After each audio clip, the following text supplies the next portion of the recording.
Okay. I'm going to start out with seeing if this works. I mentioned last time the idea of virtual worlds, or the fact that reality and perception are very complicated phenomena. So I'm going to see if we can actually switch over. I have no idea if it's going to work or if it's going to crash. So think of this as an experiment. Okay.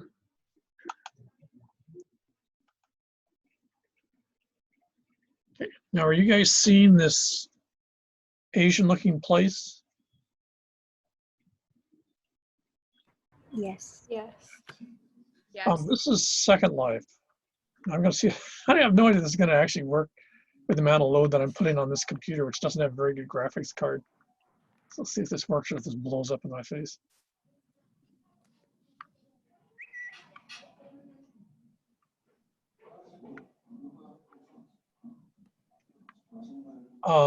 This is the one I mentioned, I think, in passing last time. This is a virtual world. It was originally developed in 2003, went live in 2005 or 2006.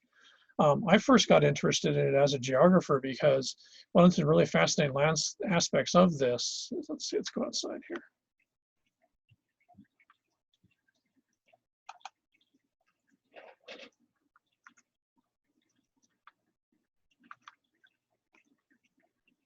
Let's see. This one I forgot how to get around.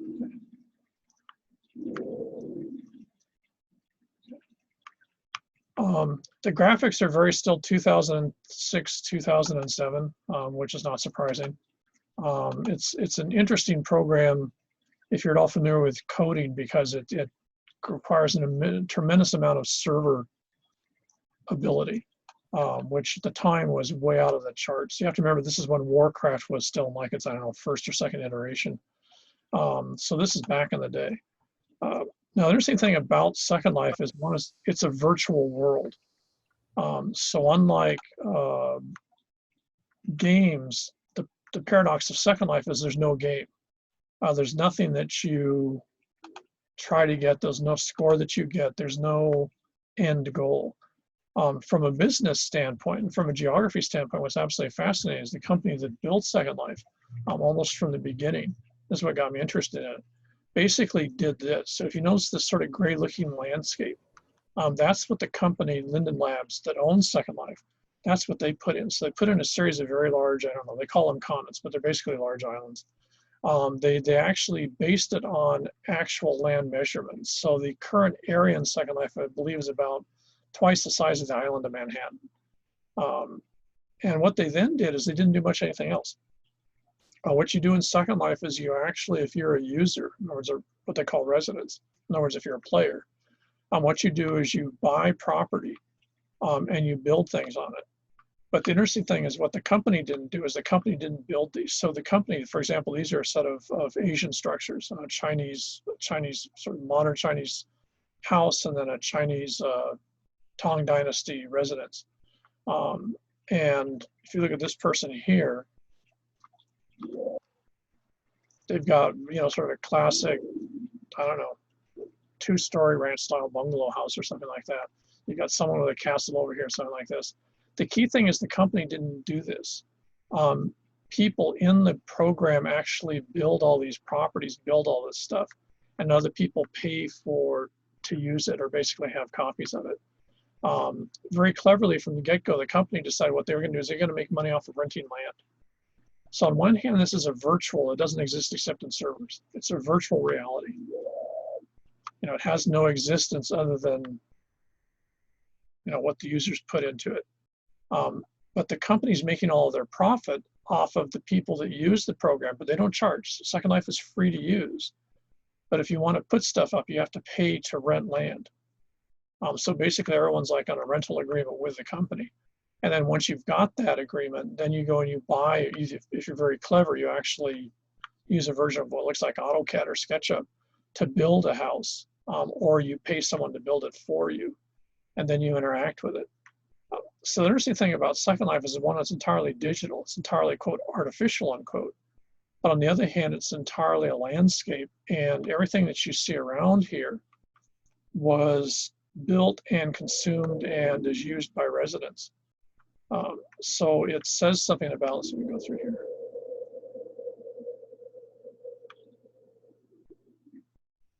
oops, you can even put up fences to keep everyone else off your property.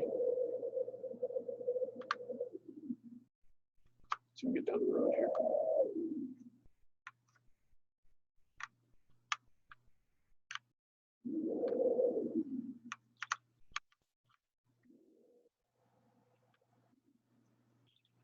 So on one hand, it's in a highly artificial digital world. On the other hand, looks like this person's selling stuff, I think.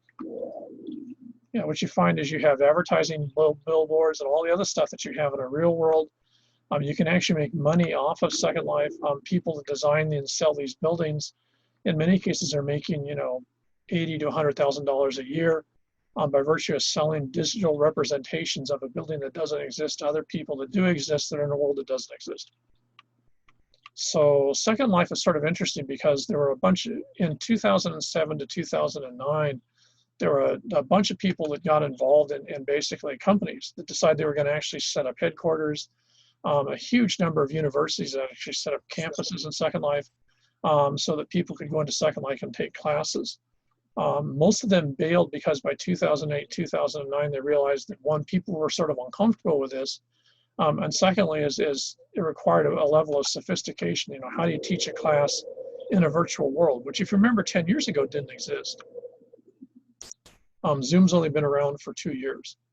Facebook hadn't even been started when this came up. So this predates Facebook. Instagram doesn't start till 6 years after Second Life was already around. So this predates almost everything you use. And of course, it's pre-smartphone. So it was based in a period of time when people pretty much had PCs. So what's sort of interesting about it is not only has it survived, but all of a sudden in the last year, it's absolutely thrived. A huge number of people have moved into Second Life. I think in an isolation COVID world, what you find is on one hand, it's a very unrealistic, very artificial. I'm trying to get somewhere I can actually show you something here.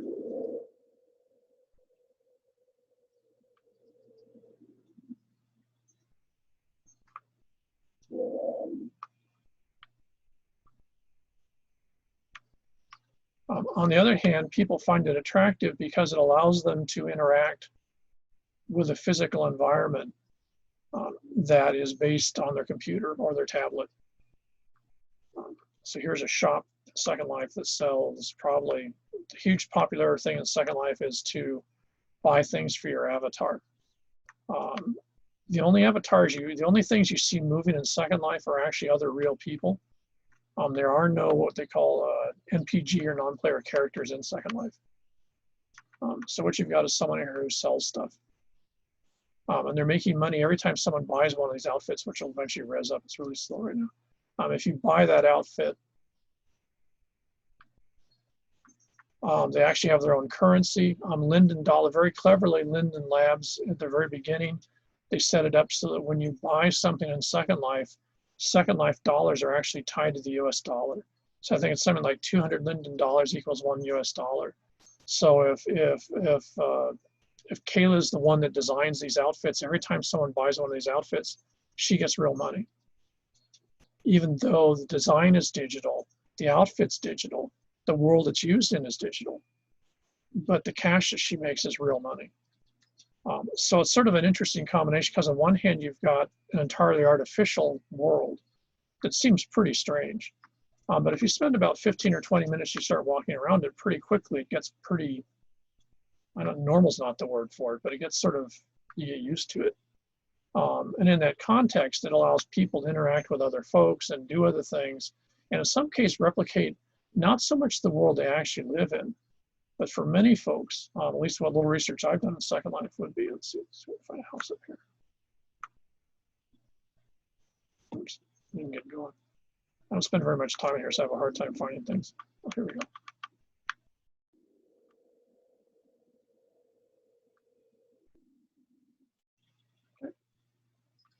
So here's sort of cute little house. Now, one of the fascinating things the developers realized when they started opening up Second Life was that people in Second Life weren't really all that interested in playing games. The original thought was from the guys that built the program, is that people would play games in Second Life and it'd sort of be like an open world version of Warcraft or something. What they found is that people in Second Life didn't want to do that. What they wanted to do is they wanted to build houses, and they wanted to live in houses, Among other things, most people get really upset if you fly around. I fly around in my avatar because if I'm here, I'm actually doing video recording because I want to look at the landscape. But the folks that are in Second Life tend to take a dim view of that. They want you to walk. If you notice, you have to open doors. There's furniture that you can sit in. You can, for some reason, people like to have bathrooms in Second Life. I have no idea what that's about. Beds are really common so that you can sleep in Second Life, though why you would sleep in there, I have no idea. It's a very, very interesting situation in that everything you see here wasn't built by a set of programmers for people to play in. It's been purchased or in many cases built by the people that are in the program that want to use this as like an artificial or Second Life. So it's a fascinating representation because if you're a geographer looking at this, what you're actually getting is, you know, the individual that bought this, I can almost guarantee is a different person than this person. But what you've actually physically got here, or at least visually have here, is you have someone's fantasy for a world that they either want to live in, the house that I would have if I didn't live in some crappy little studio apartment in Kaliki, for example. Or for some reason, this makes them happy. They're willing to pay the money every month to have a pretend house to live in, if you would, like a digital doll house. But then the only people that are going to be here are people that you invite. There are other characters in Second Life who are other people in Second Life. There are no players in the sense of a company designed non-player character. There's no goals. You don't score more points the more time you spend in Second Life. You don't score more points depending if you got a bigger house than someone else. So there's no end result other than social activity and self-satisfaction. So on one hand, it's a pretty strange place, to put it mildly. On the other hand, from a geographer standpoint, it's an absolutely fascinating place because what you're seeing in many ways, there's about 300, 400,000 people actively every month in Second Life. And the vast majority of those people have property or have something that they own. There's a number of people that make money off of, for example, renting property. They actually have a bunch of houses and you can rent a house for a small amount of money every month so that you can be in Second Life without having to actually own something. I've never quite figured out the logic of the program, but from a geographer standpoint, it's like the ultimate version of the built environment.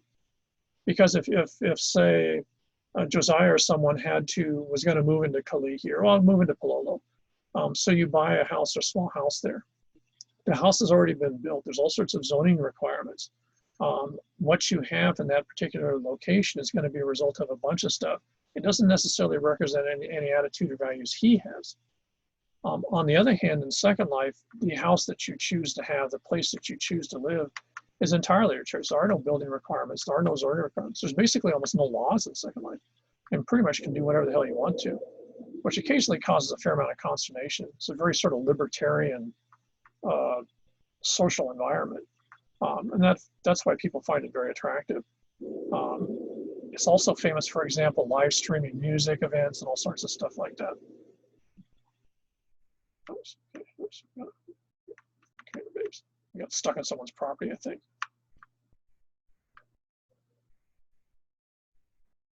Okay. I mean, you can see one of the weird issues about Second Life. See, someone's got it set up so when you go by their property, you hear music. So it's a very odd manifestation. And the key thing about it is it's been around since you guys were, starting grade school. It's not something new. It's not something recent. And if you think about it for a second, if you're familiar with any sort of games, especially something like Warcraft, which has been around a while, but that's gone through, I lose track of how many iterations that game has gone through, how many ways it's changed. I don't know why we're having this thing starting to stagger out. Here's another person's house over here for some reason. So this is that. Oops. Okay. Let's get down on the ground here. I'm in their house. Oops.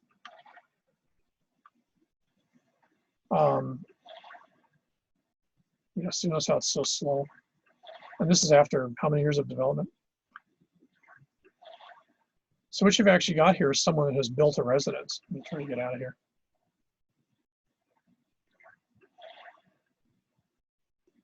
And this is, at some point, this is their fantasy. They want a house that looks like this. And who knows where they live. Second Life is very much a global phenomenon. Only about 30% of the population in Second Life is from the US.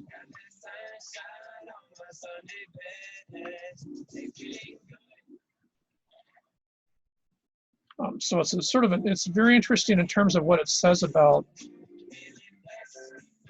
things. Okay,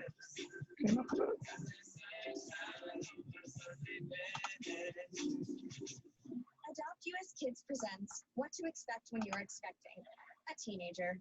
Learning the lingo. Jelly. Jelly adjective. Jelly is a shorter, better way to say jealous. As in, Chloe, I am like so.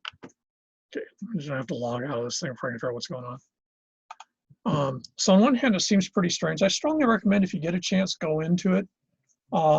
It's almost impossible to use a tablet. You can use a computer is the easiest way to do it. But it's a fascinating example of global manifestations of, well, actually sort of what we call globalization. One of the things that I've looked at is, for example, you see very little in the way of ethnic architecture. A huge proportion of the population in Second Life, and you have to remember that something like 50% of the population is from South America, especially Brazil. Large numbers from Holland and Germany and places like that.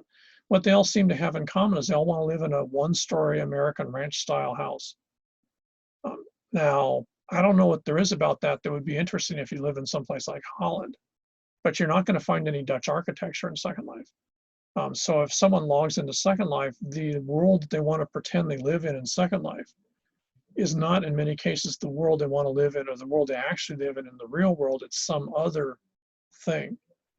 The average length of time that people spend per week is, I believe, about 8 or 10 hours a week. I'll send you a video to a real fascinating thing that was done on a particular place called Berlin in Second Life, which gives you some insight into how the residents actually use it. But it's a very good discussion of when you're looking at this whole thing of landscapes and sort of the concept of landscape and built environment and how people see the world. It's very important to remember that it's a very complicated phenomenon, and it's gotten a lot more complicated in the last 20 years, just because of our ability to digitally, reflect or change realities in ways that didn't exist. You couldn't have done Fortnite, for example, a decade ago. And yet, if you look at my nephews, they're still, huge Fortnite fans. At least they were last week. I have no idea what they're doing this week. So, okay. Let's see. So I remember I stopped here. Okay. Yeah, one last thing about maps, mental maps. Mental maps are something that you see. I think I'll describe this. Okay. Easiest way to think of a mental map would be something that a lot of people are using right now. As a lot of cases, you'll find that people, my wife, for example, who's terrible at figuring out where she is, it will basically just go into Google Maps and just type in an address and have it tell her where to go. If, on the other hand, you ask someone, and this is especially true in Hawaii, and this is where Hawaii is very different than a lot of the U.S. mainland. If you ask someone here, if you ask, one of my friends, for example, where a house is, say in Palolo, they might say, yeah, well, let's see, you go down 6th Avenue, and then there's that street where the guy has that weird greenhouse, and then you'll see there's this house down there with the 3 broken cars in the front, and then it's the house next to that. What they're doing is they're describing the location relationally. So they're not describing in terms of, oh, it's at 2023 8th Avenue. They're describing it by virtue of what you're going to see visually to get there. That process by which they're visualizing in their head where someplace is and then how to tell you where it is what we call a mental map. These are really important to what geographers look at because people's mental maps give a huge amount of insight into not how they see the landscape, just the landscape, but also how they see themselves and each other. It's really interesting. You don't see too much here in Hawaii, but if you're on a lot of the U.S. mainland, especially in urban areas, people will give you descriptions to go places and they'll say, for example, well, don't slow down because this is a really bad neighborhood. So, for example, back in the day when I was a kid, if you used to go to East Oakland, where I used to hang out, there would always be, oh, you don't stop your car in East Oakland because you get mugged before you get half a block. So East Oakland almost had a huge warning sign around it. So people's mental maps didn't include East Oakland. People's mental maps included a warning sign, stay away from this place, it's dangerous. So mental maps are really useful if you're a geographer because they help you get some idea of how people see, how people see and how people value a particular location, a particular space, a particular region or whatever. They can be very tricky to do. And the other thing about mental maps, which isn't true a lot of this stuff, is that mental maps are always reflective of the individual who's generating the map. Even folks in the same family might have very different mental maps about how they describe maybe where they live or some other place around them. So mental maps are very much a personal experience, which makes them really useful if you're a geographer and you're trying to figure out how people see landscapes. Asking people, what do you think about this place, or how would you get from here to there? And then you listen to what they say about the process of getting there. Usually some real insight into how they see the world around them and their place in it. Okay. Now I didn't get into this stuff last time, right? This and one of the other classes are sort of running parallel right now, so I'm trying to figure out. We didn't go through bias in this class, did we? Okay. One of the problems that you get into that I think is sort of unique to Western universities, in fact, more American universities than European ones. European universities tend to cover this stuff. In fact, European high schools tend to cover this stuff. American schools don't for some reason. Is I think there's an assumption, especially in the United States, that Americans deal with accurate data and reality, and they're not biased. This is totally erroneous. The Western scientific tradition is just as biased as any other approach. It's just a different set of biases. And so when you're looking at these are really key, because it's important to remember that when you're looking at human geography, and when you're looking at people's landscapes and the world around them, they don't come from a common shared perspective. They come from very, very different perspectives. I used to spend part of my summers on the res with family, and Arapaho Cheyenne, which is the family, have a very, very different view of how they see everything. It has no relationship at all to, sort of classic Anglo-American views of everything. Traditional Hawaiian views of the landscape are entirely different than what you see people talking about in 2020. You can see a little bit of that in the Mauna Kea controversy. You can have very, very different perceptions or views of the same physical piece of real estate by virtue of your background.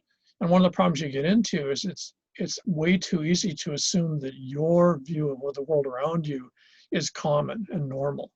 And so there's oftentimes an assumption that everyone else has that same view, unless maybe they say something or get upset with something you do, and you suddenly realize, oh, it's not the same.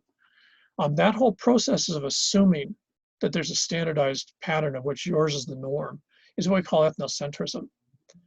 It's hugely important in geography because you have to remember geography is one of the oldest intellectual disciplines in the Western tradition. One of the first things that Europeans, and this is also true in the Asian tradition in China, is people writing about places. And this makes sense because if I'm someone and I want to do trade somewhere else, I want to write to my family or relatives or business partners what this other place is like, so we know that the next time we go there, what they like, what they do deals, how much can I trust them, what does their place look like, et cetera, et cetera. So geography is one of the oldest of the disciplines in the sort of intellectual traditions. We have geographers in the Chinese system. There's geographers from 5,000 years ago writing stuff.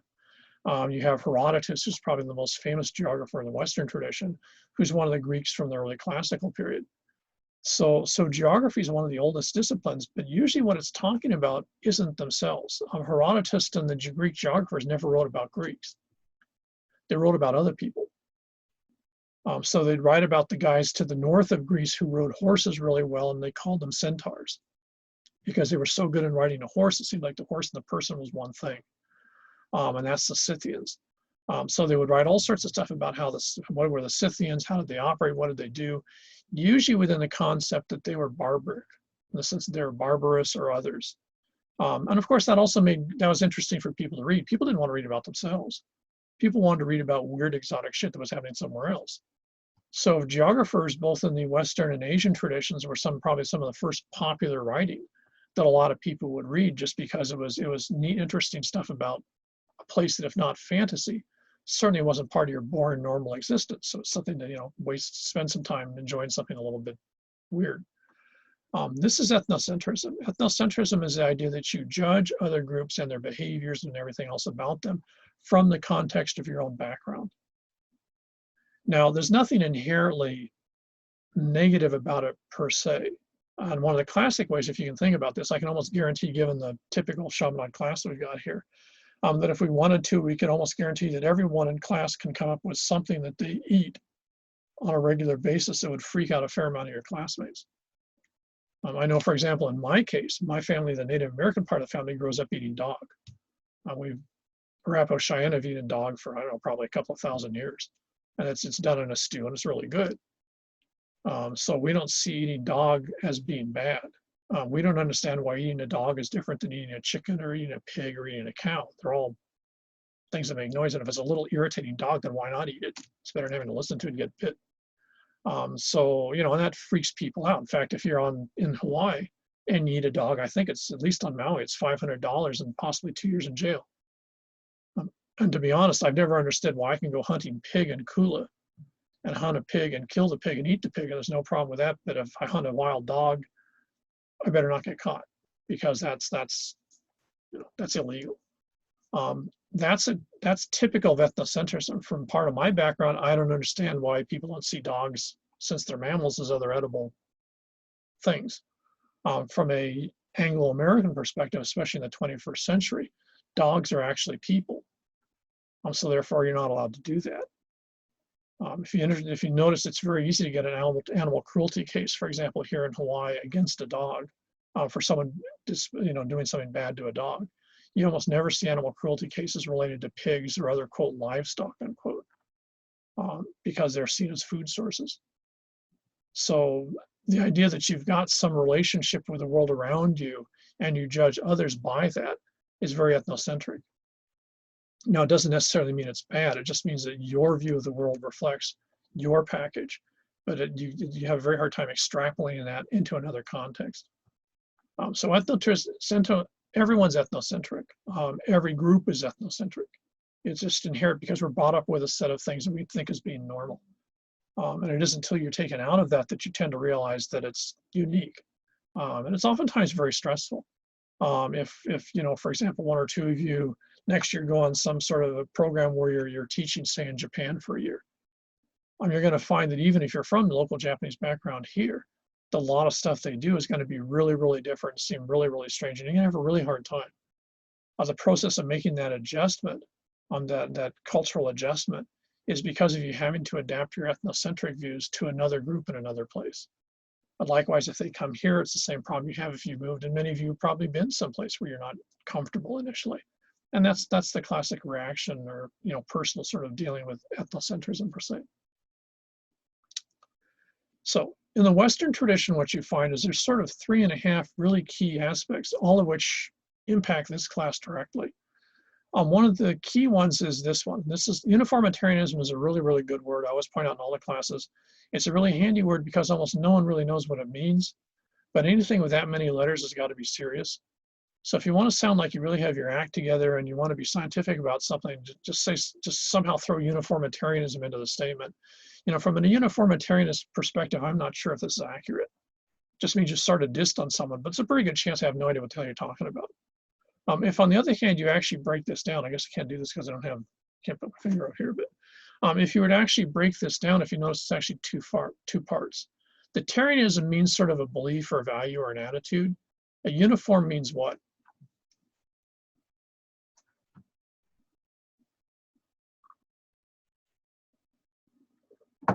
If all of a sudden we see everyone at Chaminade has to wear the same uniform, what are we saying? We have to all look the same. Yeah, the outfits all look the same. Think of the military. So uniform means the same.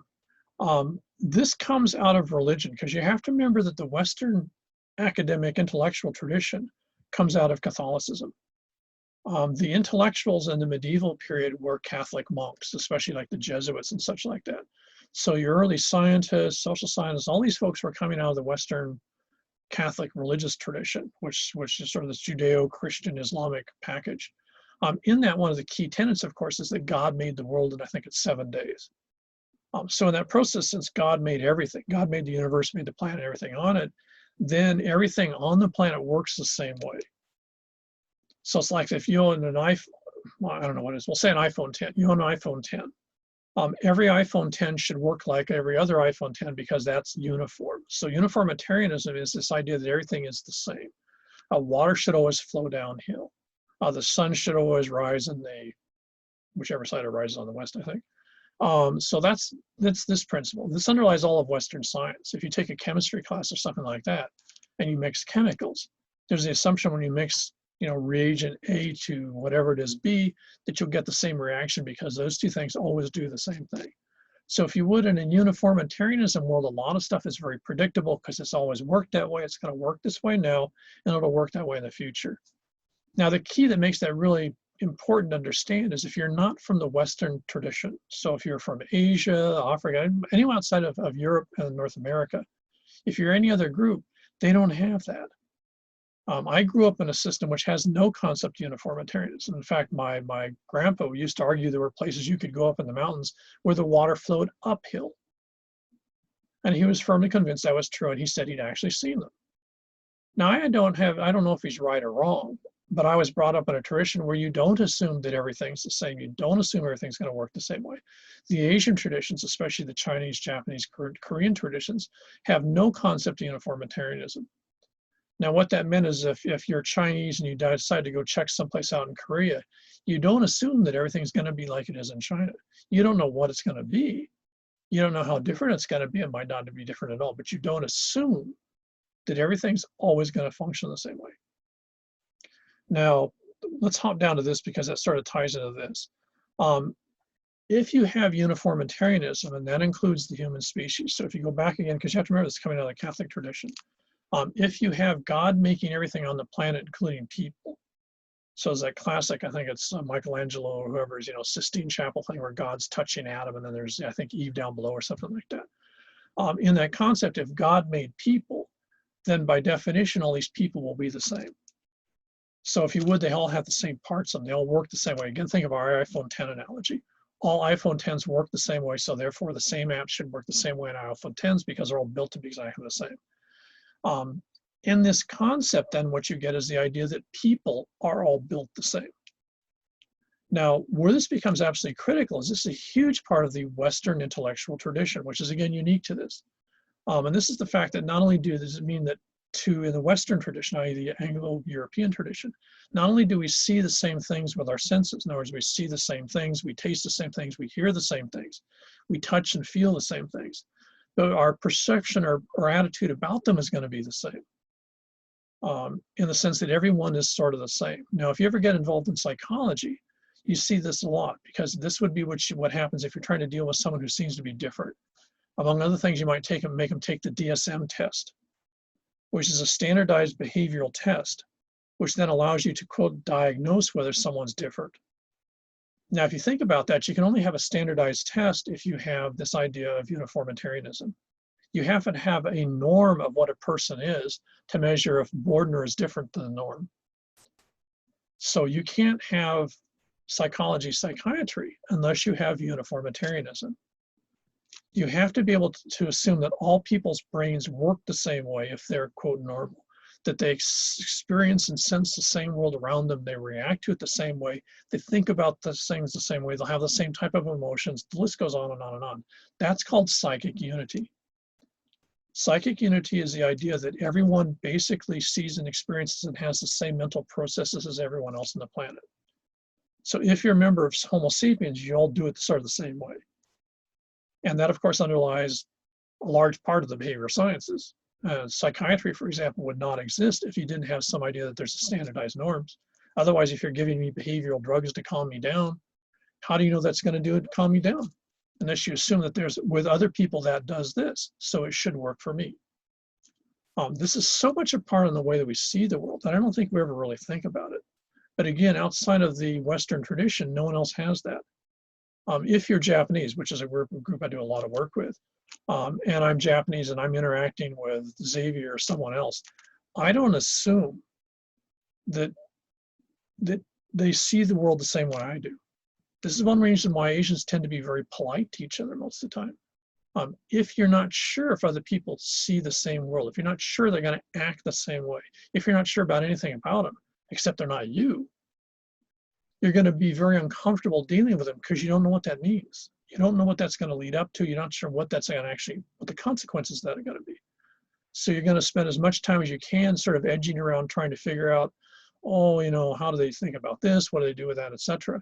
And if you ever, and many of you will, if you ever work with Asian companies, you'll find that one of the things that very frequently happens is you're never going to actually work with them till they've gone out and had a good time with you. My Chinese colleagues, we didn't start working with them at all until they went out to dinner. We did stuff together. In that process of getting to understand each other, they needed that because they don't have any sense of this. They have to figure out for every single individual, are you like me? Do you see things the way I do? And everyone's going to tiptoe into that because they assume basically everyone else is an alien until they prove they're not. In the Western tradition, you assume everyone's the same until they prove that they're not the same as you. So this becomes hugely important because in other traditions then, there's not a strong concept, for example, of dealing with strangers, nor, for example, if you're Japanese, you don't care what strangers think about you. Why? Because as far as you're concerned, they're aliens. You're not sure what's going to motivate them, so why should you worry about what they think about you? They're pretty much totally irrelevant. It's like worrying about what a bird thinks about you. Who gives a shit? You know? So that concept, psychic unity, is very much one of these biases. It's a huge part of what impacts us collectively and individually in the Western tradition. It's a huge part of what you guys do at something like university. And for many of you, it'll be your entire career. You know, if you're involved in something like nursing, imagine how different nursing is if you assume that your patients are different. You can't assume they're same. So therefore, if you're trying to calm them down, you can't assume the same thing's going to work. You know, you're going to have to figure out every single patient individually to figure out what's going to work with them. And every patient, if you're a particular nurse, they're going to have to get a relationship with you before they're going to feel at all comfortable with you because they're not going to assume that nurses do X. Okay. So psychic unity is one of those things we just take it absolutely for granted, just like we take uniformitarianism. But it's important to remember that most other places don't. And again, you're going to see a lot of this in something like a landscape. The last of these is sort of a combination of two. This is what we call unilinear evolution and later social evolution. Unilinear is another one of those sort of easy words. Linear means obviously a line. What does uni mean? If someone's on one of those new powered sort of skateboards, but it's only got a wheel in the middle. I don't even know what those are technically called. They wouldn't be called a skateboard, I don't think. Does anyone know? I almost got run over by one a couple of days ago on Wylie. Looks like a skateboard, but it's got a wheel right in the middle. It's got a little motor. The guy controls it with his phone. How do you have one of those? Okay, so you're as technological and sophisticated as me. That would be a unicycle. It's only got one wheel. Okay, so uni means one. So this again ties into uniformitarianism. Unilinear means that, again, going back to creationism, that God created the world in a particular period of time.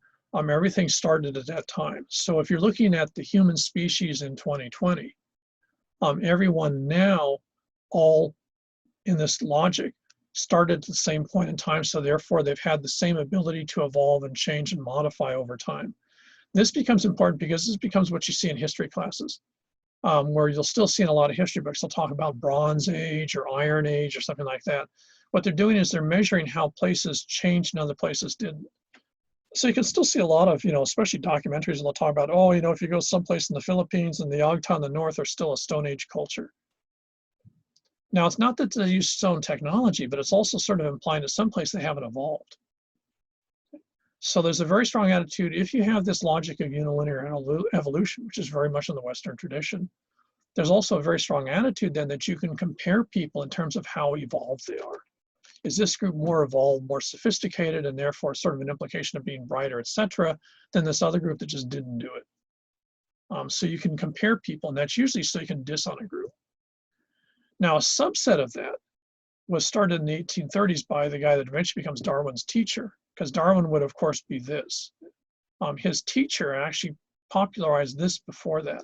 This is social evolution, the idea that you can actually assume that everyone starts at the same point in time. So if your culture is more sophisticated, if you've got better technology and something like that, your group is actually better than other groups because you've evolved further. This is very much a part, especially of the Western tradition. Americans have a real bad case of this. If you ever deal with Americans that go overseas, they very frequently walk around as if they are the most evolved form of the human species because they got more stuff. They've got an iPad or an iPhone. They've got, you know, this and that and the other thing. And they look at some group in a very patronizing way frequently. So you go, oh man, if you guys had your shit together, you'd have the stuff I have. But sort of the subtext of that is, you guys aren't as sophisticated, you don't have that stuff, so therefore you haven't earned it.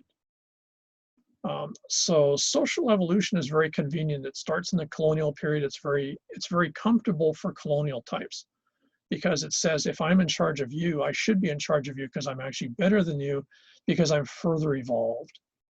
So in both of these, there's a concept that evolution is a positive and evolution is a goal, and therefore change is something that occurs, but groups change based on ability, et cetera, et cetera. As we'll see when we get into it, this is why people do genocide. This was the reason for the National Socialist Party, the Nazis, getting rid of tons of people in the period post-1920s. So that you can they actually marketed themselves as basically helping the human species because they were liquidating the failures in the human species.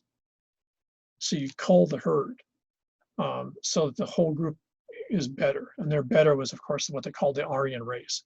The race concept itself is based in social evolution, where you judge other groups based on the color of their skin or whatever set of attributes, and then make one group distinctive and say, well, the rest of you should be that, but if you can't be that, then tough. So this idea where you make these relative types of judgments are all very much part of this Western tradition. Now, what that means is when you go to other groups, you'll see other ways that they define themselves. Japanese can be even more ethnocentric than Americans can be, but they're not going to be based on this. It's going to be based on other factors. So we'll see when we look at a lot of ways that people work on and use the landscape, especially from the Western tradition and the analyses, you find that this tends to show up all the time. So it's just useful to have because we don't think about it. And yet it drives a huge proportion of what it is we actually do. Okay, last couple of concepts.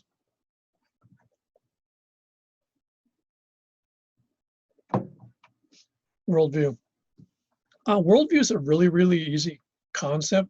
It just, like a lot of the other stuff like space or region or place, it's the hard part is in trying to actually sort of describe it or write it up. Worldview is always from the standpoint of ego. So my worldview starts with me. From that, you can start to think as radiating out. So my worldview includes myself. It includes the people I'm close to, the way that I see where I live or the things that I work with. And then out of that also involves, you know, how I see the rest of the planet, how I see our place in the cosmos and all that type of stuff would be someone's worldview. So all of you, I don't know what you've got, 15 people in the class, you've all got different worldviews. Even if you had a twin, I can guarantee your worldview would be slightly different. So worldviews are always unique to an individual. So they're always based in the individual. Having said that, our worldviews are invariably shaped by the culture that we're a part of. The group that we grew up with, the group that we hang out with, the group that we identify with, in many ways shapes our worldview. Now, sort of running parallel, that you hear a lot in religion, but also in aspects of cultural geography, is the word cosmology, which is how people see themselves in their belief in religious system and also the landscape. So the two sort of very, very similar. In fact, they sort of fold into one. I'm not sure when you could separate cosmology from worldview, but you'll hear them used slightly differently. In this, among other things, what you're going to find is that worldview has a lot to do with what you're going to see, for example, in things like maps. Worldview is going to have a lot to do with the way that the choices that people make in terms of what they're going to do with a piece of landscape. So worldview is really important because when you look at a landscape, you see that. Now, if you flash back to the second life I started today, where would you see worldview in that?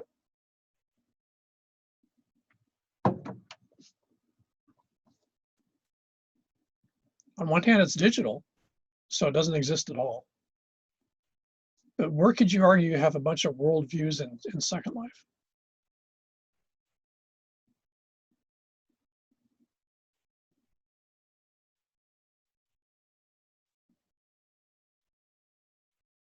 What did people buy and build in Second Life?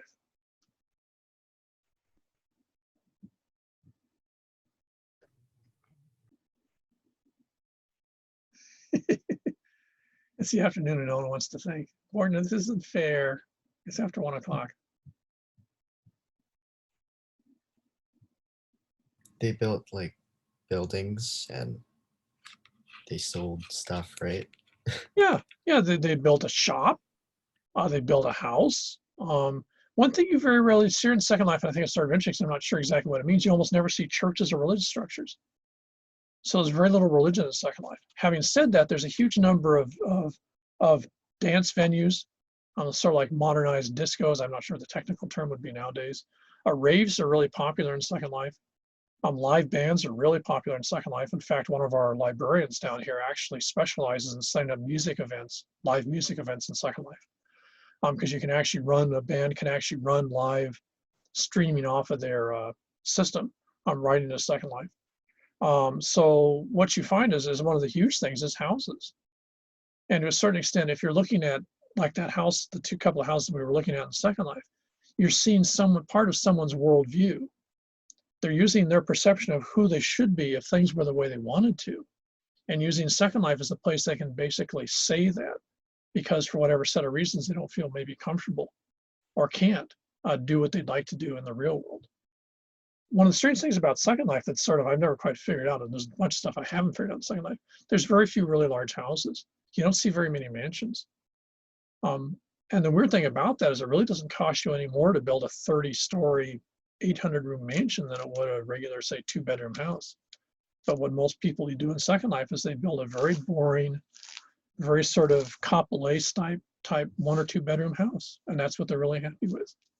And that says something really strange about people's worldview that you wouldn't think of, because if the cost of the house is the same, and you can have as fancy of a house as you want, that I think especially the American assumption would be you build the biggest damn fanciest house you could, because that would make you feel better because now I've got a big fancy house. Doesn't work that way. It's one of the huge puzzles in Second Life when you do it. The place is a fascinating puzzle from a geographer standpoint, because you're obviously seeing worldview, but it's really hard to figure out what it is that people are sort of telling you. Okay, last one of these sort of concepts is sociobiology. I sort of mentioned already with the idea of genocide. This ties into this sort of an extension of that idea of cultural evolution. Sociobiology is a very common concept found in almost every society and every group. It's the idea that your social behavior, your attributes and stuff like that are essentially inherited. So for example, if Kara is really good in art, it's very typical that people say, oh, you must have picked that up from your dad's side of the family because your uncle is a real good artist and stuff like that. So you inherit attributes, that you inherit behaviors. Oh, you know, your mom's side, sorry, don't take this personally, but your mom's side of the family, oh, they all go off like a firecracker, so that's where you got your temper from. All that's so typical, I don't even think we think about it. That's all sociobiology. I hate to tell you this because it's a great excuse, but the reality is there's very little evidence that almost anything is actually inherited. To a certain extent, maybe some aspects of athletic performance would be, just because that deals with hand-eye coordination and musculature and such like that. But outside of that, if you've got a temper, that's your problem. You might be able to blame it on your parents, but there's no evidence to prove that you're right. That's just a convenient way to get out of it. So sociobiology doesn't actually exist for all intents and purposes, but almost every society believes in it. If when things calm down, or if you want to, you can look at, if you're familiar with the Chinese, for example, it tell you literally the minute you're born. My wife's from Hong Kong. When you're born in Hong Kong, one of the nurse practitioners there actually has a stopwatch, and she presses the stopwatch when you pop out of your mother.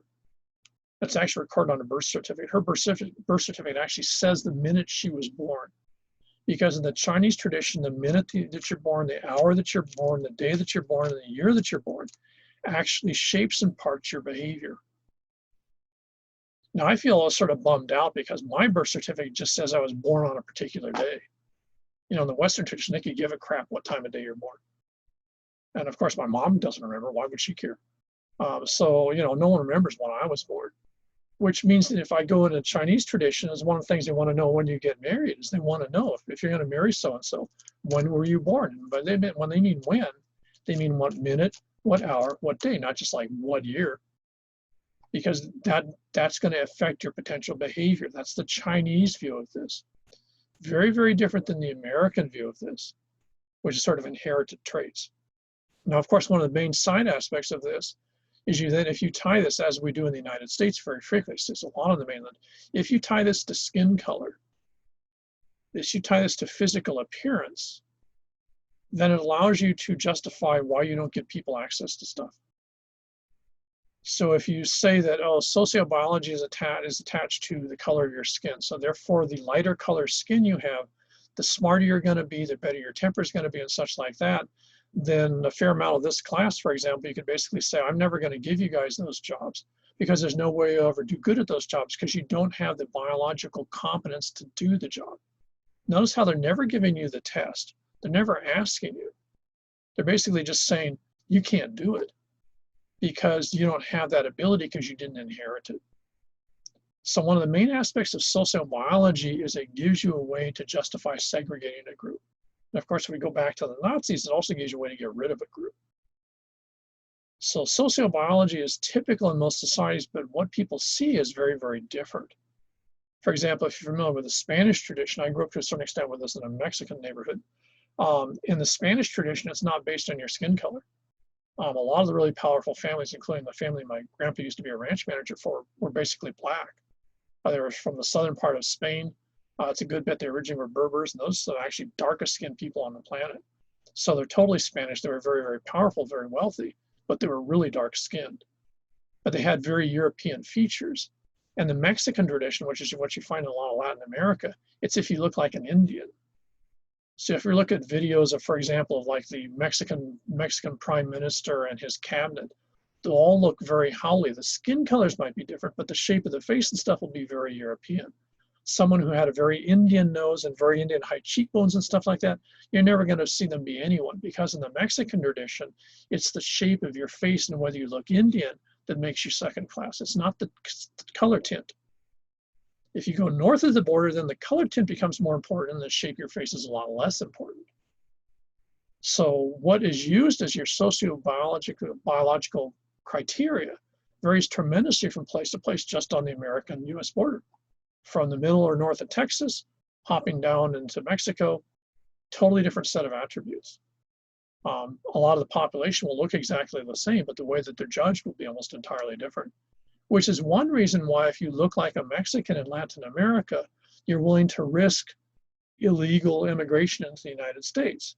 Because in Latin America, you can never be anyone. You're never going to get into a good university. You're never going to be crap. No, because everyone's going to look at that. It never occurs to them down there that if you come to North America, if you have a darker skin, you're going to have problems, because that was never the problem in Mexico. No one gave a rat's ass what your skin color was. It's the shape of your nose, how high are your cheekbones, how black is your hair, how straight is it. The more that you look like you're Spanish, the more that you're in. And if you look at any picture in Latin America, you look at the players, the guys who are in charge, the people who are important, they invariably look European. Okay, so it's a very different set of criteria using the same principle, but a different list, if you would, different checklist to it. Okay, let's see. Last one. This is pretty straightforward. This one sort of is a big thing in geography. We're not going to spend too much time on the sort of geographic traditions of how to do stuff, but you see this a lot in economics. In fact, you see it right today in terms of TikTok, for example, with the new purchase offer by, Microsoft and Walmart this morning. And this has to do with, and of course, this is the main complaint the United States government has right now with the Chinese. It's this idea of innovation versus diffusion.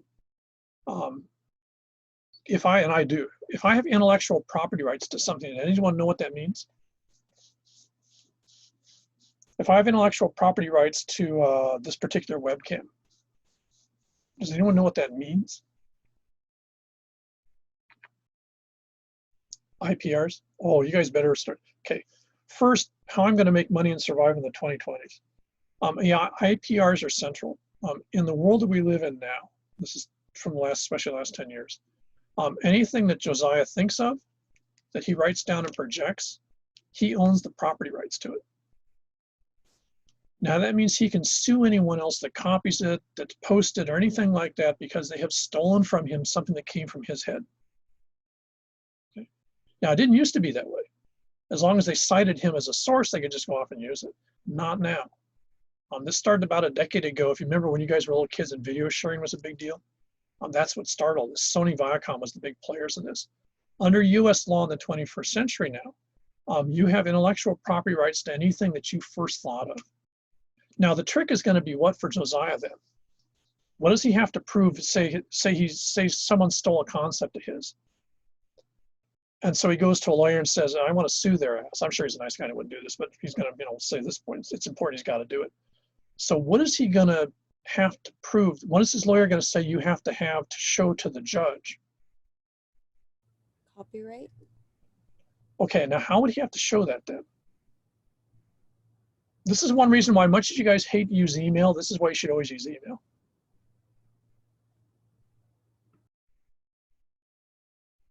Kayla's totally right. It has to do with the idea. Same, it's related, almost parallel, almost the same concept as copyright.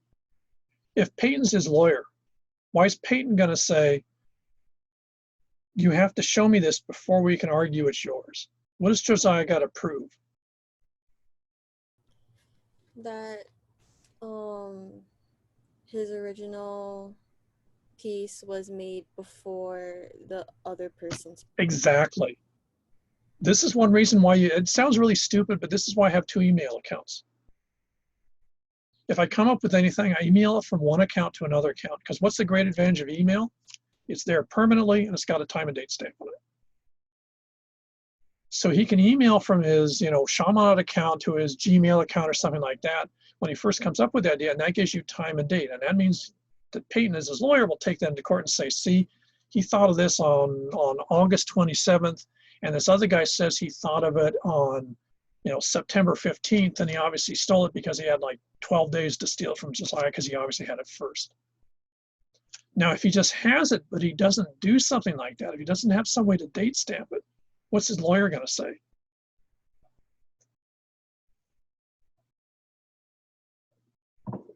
We can't really argue. Yeah, he's just going to It's TS it. his. He's going to say, forget it. We don't have a case. You've got to prove that it was your idea first. So on one hand, anything you guys think of, you can actually own. But, and even if it doesn't think like it's important, you never know. But you've got to make sure that you document it some way. And that's one reason why, if you notice, I always send stuff by emails when I can. I learned that a long time ago, and especially nowadays, that's absolutely critical. There's a robot project we've been working on for ages. Everything we do is documented via email back and forth. And one of the reasons we do that is very simply because then we've got a paper trail that goes back forever. So if someone comes up and says, oh, we've got this idea for this robot, we can say, dude, too late already. We have the intellectual property rights in that because that goes from 2 years ago. We don't know where you got the idea from, but we had it first, and therefore you want it, you're going to pay us for it. Okay. That's the world we live in. It might be something as crazy as a principle you come up when you're doing a term paper or something like that. It's a very weird world we live in right now that's very different than it was 10 years ago. But an enormous amount of material that comes up is copyrightable. And what that's now we call intellectual property rights, which means exactly the same, intellectual property rights. Anything you can think of, as long as it's expressed, you have control of it. You can let someone else use it, but that becomes your choice because you're the person that thought of it, therefore you own it. So just think of that as one of those things you always got to keep in mind, even if you don't know now if it's ever going to be relevant. Never delete an email account, for example. Keep stuff as long, since digital doesn't take up any space anyways, keep everything somewhere. Because you don't know what in the future might turn out to be, hey, wait a second, I thought of that a couple of years ago. If you didn't somehow record it, all I can do is complain to your neighbors, hope someone will feel sorry for and buy you a beer. Not getting anything else out of it. Okay. Now, what does it say if we think of this sociobiology thing? If you have the stereotype, which is a big one in the United States right now, at least politically, if Americans come up with new ideas and the Chinese copy them and steal them, Who's smarter? If you're using sociobiology.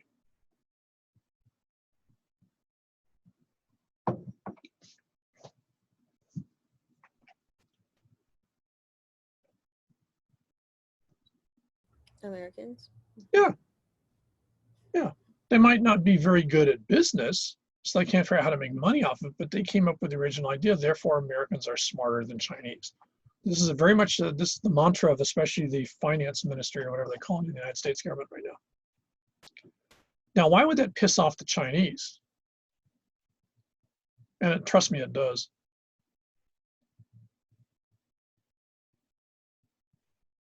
If you guys are all Chinese and I'm the American trade minister, I just said you guys steal all your ideas from me or from us.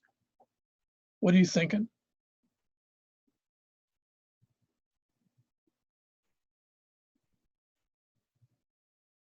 Because remember, the Chinese don't have the same view of this. And Chinese sure aren't going to buy the idea that somehow Americans are smarter. So what are the Chinese going to think? In the Chinese view, who invented stuff? You guys did. Their view is, well, the Chinese guy originally came up with the idea, the Americans stole it, modified it, so we're just taking ours back.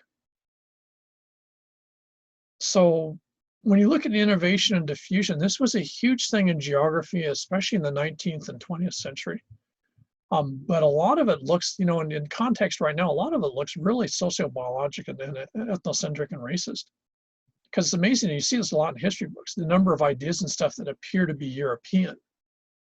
And everyone else was sort of like out there. You think of the classic image, you know, somewhere I think pretty soon now we're going to have Explorers Day, or maybe we already had it, I can never remember. You know, from my Native American background, we don't celebrate Columbus. You know, within 200 years, him and his friends had genocided the entire east coast of the United States. With 400 years, they'd taken over continents. So why the hell would we celebrate him? You know, any more than my relatives from the Northeast celebrate Thanksgiving Day. That's another holiday that I'm not really too thrilled about. So this idea of innovation versus diffusion has very frequently been used as a way to make a judgment on another group that tends to amplify the way that you like to see your group. And also, of course, sort of very conveniently diss on another group, saying they're less than something. It's sort of hard to remember, but if you go back into, I think it was the 1960s, actually 1950s, because I remember when I was doing, we were finding some Japanese toys at an archaeological site. We were trying to figure out, they were like made of metal from the 1950s. And we were looking at them, and it was we were really shocked to realize that in the 1950s and 60s, the American stereotype was all Japanese products were totally crap. And everything the Japanese came up with was always copies of American stuff. So if you wanted cheap knockoffs into the 1970s, you'd buy Japanese stuff. Now, this was a huge problem when Honda and Toyota and other Japanese manufacturers started up, say Yamaha and Suzuki, for example, in motorcycles. Because apparently in the 1960s and 70s, if you bought a Yamaha or Suzuki motorcycle, Americans were assuming that somehow there's some cheap knockoff of an American bike that was going to fall apart right away, because all Japanese stuff was really crap. It was all poorly made, and they'd obviously stolen all the ideas from the Americans. Now, by the 1980s, 1990s, especially with, say, in automobiles and stuff, this became totally reversed. And Chevy and Ford became crap, and all of a sudden Honda, Toyota and stuff were fantastic. Now, why would that cause a huge amount of sort of heart attack in Americans then? What does that do to their model of this? Well, they kind of just got one-upped, right? Yeah, they got on one-up when they were thinking because of sociobiology, you can't be one-upped. You think about it for a second. If you're smarter because you're built smarter, then how can the other group kick your ass? It's actually supposed to be impossible. It's like somehow they cheated, because that's not the way the world works. To a certain extent, our issue with the Chinese right now is the same thing. China is by far the world's larger economic power than the United States. China produces roughly 60 to 70% of the world's goods. Almost everything you buy in the United States is either made in China or now maybe Vietnam or Malaysia or someplace like that. America makes almost nothing. So in many ways, you could argue, okay, maybe 20, 30 years ago, America was larger and Americans were better, or whatever you want to phrase it. But the reality is, if you look in 2020, the Chinese have an equally good argument that they're actually better at a lot of this stuff. And it's sort of funny because if you look at this, you see the same discussion, say in 1985 between the United States and Japan. I can't remember the name of the movie. There was some movie called Red Something or Other in the 1980s that was about this Japanese industrial guy trying to sort of like take over the United States. Really bad movie, though. It had some pretty good martial arts. But this whole idea of these Japanese yakuza sort of kicking everyone's ass and like trying to take over the world. All these Japanese guys walking around in really good three-piece suits, you know, sort of just bumping off everything. You know, a movie like that now, people would probably watch it like 2 in the morning on Netflix and sort of go, oh, that's pretty weird. But at the time, it was a major movie, and Americans were really into that because it helped to justify the fact that the world was, like you were saying, the world sort of got flipped on them. I wouldn't be at all surprised if you'll see in the next year or two, in fact, there's already been a couple of these, you see movies like this where the Chinese are the same type of characters, where what you use fiction or other types of entertainment as a way to basically sort of recreate and justify your view of the world. I don't think it's by accident. A lot of the superhero movies, the Marvel movies of the last 5 years, you very rarely see Chinese characters in them. Huge proportion of the characters are going to be Anglo. And so what you do is you take that whole discussion out of the real world and you put it in a fantasy world of you know, superheroes, but you have those superheroes operating in the quote real world. So therefore, Captain America or something like that becomes the new version of, you know, why we're better than everyone else. They don't call him Captain China. So all this is part, you know, when you're looking at all this, this tends to be a huge part of how people have seen the world. Not surprising how they've analyzed the world. But we'll see it, especially, you see it a little bit less here. But for example, if you go to Chinatown downtown, the reason that Chinatown is there is initially because that's where it was an easy place for Chinese to move to and congregate. By the late 19th century, a lot of the Anglo folks that ran a lot of Hawaii wanted the Chinese in Chinatown because they didn't want them living near them. If you go down and you're driving down Wireline, you go down to Moili and McCully, down near University and stuff like that. That whole area is where the Japanese were supposed to be. It used to be called Little Tokyo. And the reason for that is you wanted to keep the Japanese away from the Anglo folks because the Anglo folks didn't want Japanese living next to them because, you know, they're really weird people and they don't do stuff the way we do. Now, we don't see a lot of it here because we just don't have the luxury of space to do that. Segregation falls apart really quickly here. You go to almost anywhere in the mainland United States, and it's really weird. You can literally cross the street in a neighborhood or in an entirely different ethnic neighborhood. And in many cases, those neighborhoods were pretty much bounded because the people in an area around them didn't want those folks living next to them. So if you go to some major city, you'll find there's Irish neighborhoods. Why? Because the British and other Anglo-Americans didn't trust the Irish. They were Catholic. They didn't want them next to them, so they had to live in one spot. They used to use the term ghetto, which is actually really accurate. Ghetto's become such a general word for much of stuff, it's sort of lost that connotation.